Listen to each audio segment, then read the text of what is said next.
You will love the paddle. I remember these words the first time I got struck by Mr. Dan Glares, our assistant vice principal in middle school. I should back up a little bit, though. Before I entered school in the Texas public education system, it seems that... Ooh, really? There was one? It's all right. Yeah.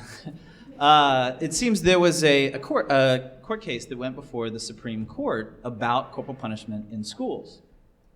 Supreme Court not only ruled that corporal punishment was allowable in schools, but that it was also exempt from the Bill of Rights' Eighth Amendment banning cruel and unusual punishment.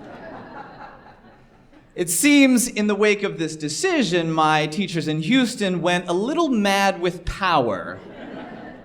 Some of the particularly egregious crimes that I committed, which resulted in my encounters with the paddle, included coming to school with an untucked shirt, insulting the Dallas Cowboys. Once, even Don Johnson was responsible for my bruise behind. You see, I came to the school dance in the same casual suit, fluorescent t-shirt, Vans shoes, and no socks that he wore on Miami Vice. I was pulled away from a beautiful girl named Mercedes at the school dance to receive a paddling for the crime of no socks in school. It's hard for me to articulate exactly why no socks in school is so offensive because it was explained to me with a wooden paddle. Corporal punishments in our school were either delivered as a very formal procedure by Assistant Principal Dan Glares. Mr. Glares had you place your hands on his desk, bend over, and he hit you with a sawed-off boat paddle that had holes drilled in it to cut down on wind resistance. He had an exterior window to the hallway in his office, and he would roll it open so that your friends could come and watch, to which you would perform as nonchalantly as you could, because as much as we all hated getting beat, we all sort of loved to see a kid cry, and you weren't going to give them the satisfaction. That's exactly what they look like, in fact.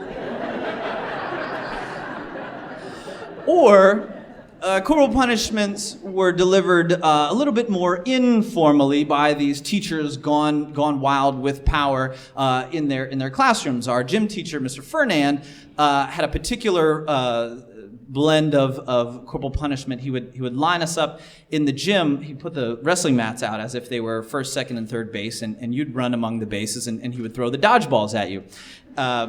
Fernand was a great teacher, by the way. Knew every single boy in school by his first name, Numbnuts. You would run between the bases, and he would hit you with the dodgeball. You'd stay on the base and hit you with the dodgeball. There was no way to win this game, and it was the only game we ever played in gym class until my friend Abe and I realized that we were actually skinny enough in middle school that we could slide behind the bleachers in the gym class and just hide there until gym was over.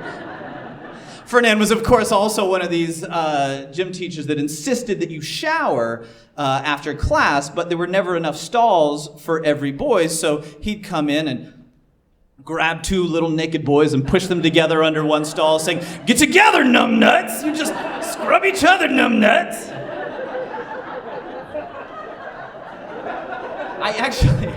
The last time I did this, I didn't get to see the ASL sign for numbnuts, and I wasn't paying attention. I've always regretted this. Can I get it one more time? Numbnuts? I'm sorry. I wasn't supposed to do that. I'm sorry.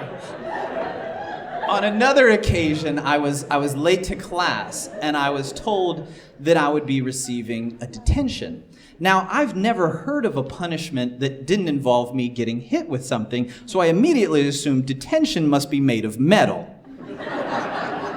After a little asking around, my friend Abe tells me that no, detention just means you have to stay after school for a little while, and I am absolutely thrilled with the prospect.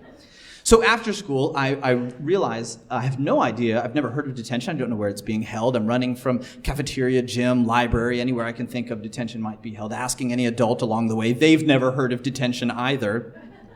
So I go to the librarian, knowing that wherever detention is being held, I'm missing it, and the punishment for everything is a beating. I'm desperate to hold on to this victory of having achieved detention. I ask her, could she provide me with some sort of detention? And she says, all right, and tells me to copy the letter D section of the dictionary. So I do that. I bring it back to her and ask for a little documentation of my detention, knowing that surely the first thing the next morning, I'll be hauled into the principal's office for skipping detention. So first thing the next morning, there I am, explaining to the principal, oh, no, in fact, I did stay for detention. I think you'll find all my paperwork is in order here. Very sorry for the confusion. I think you'll... Detention, he says, is held at 5 o'clock in the morning. Now get your hands on the desk. Now wait a minute, I say. I just copied the letter D section of the dictionary, so I know that to detain means to stay after.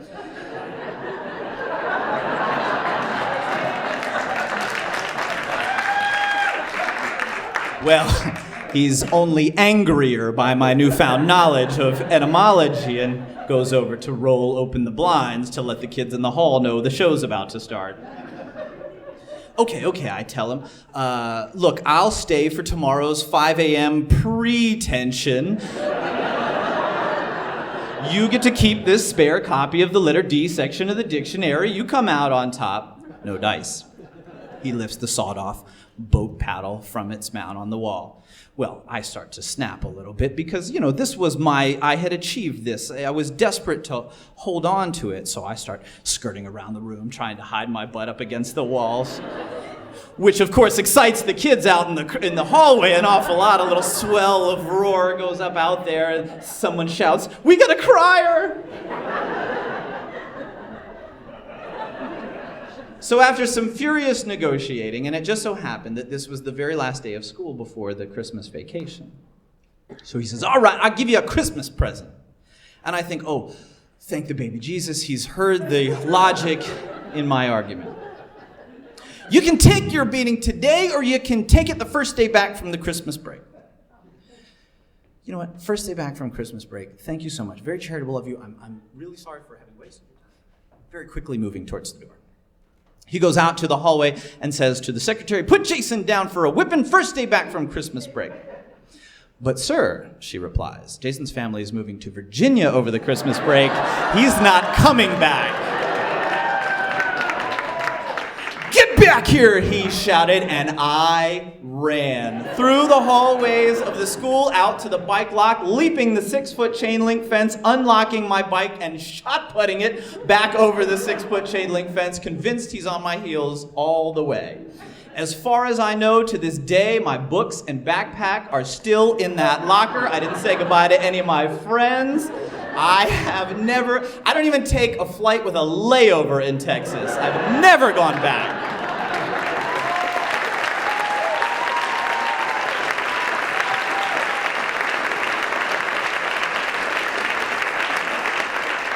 I did, however, find a group of alumni from middle school on Facebook, and I thought I'll get a little funny material. And in fact, on the wall they had all posted, about numbnuts and about the paddle and these sorts of things. And so I emailed some of these folks. I thought maybe I could get a little material for tonight.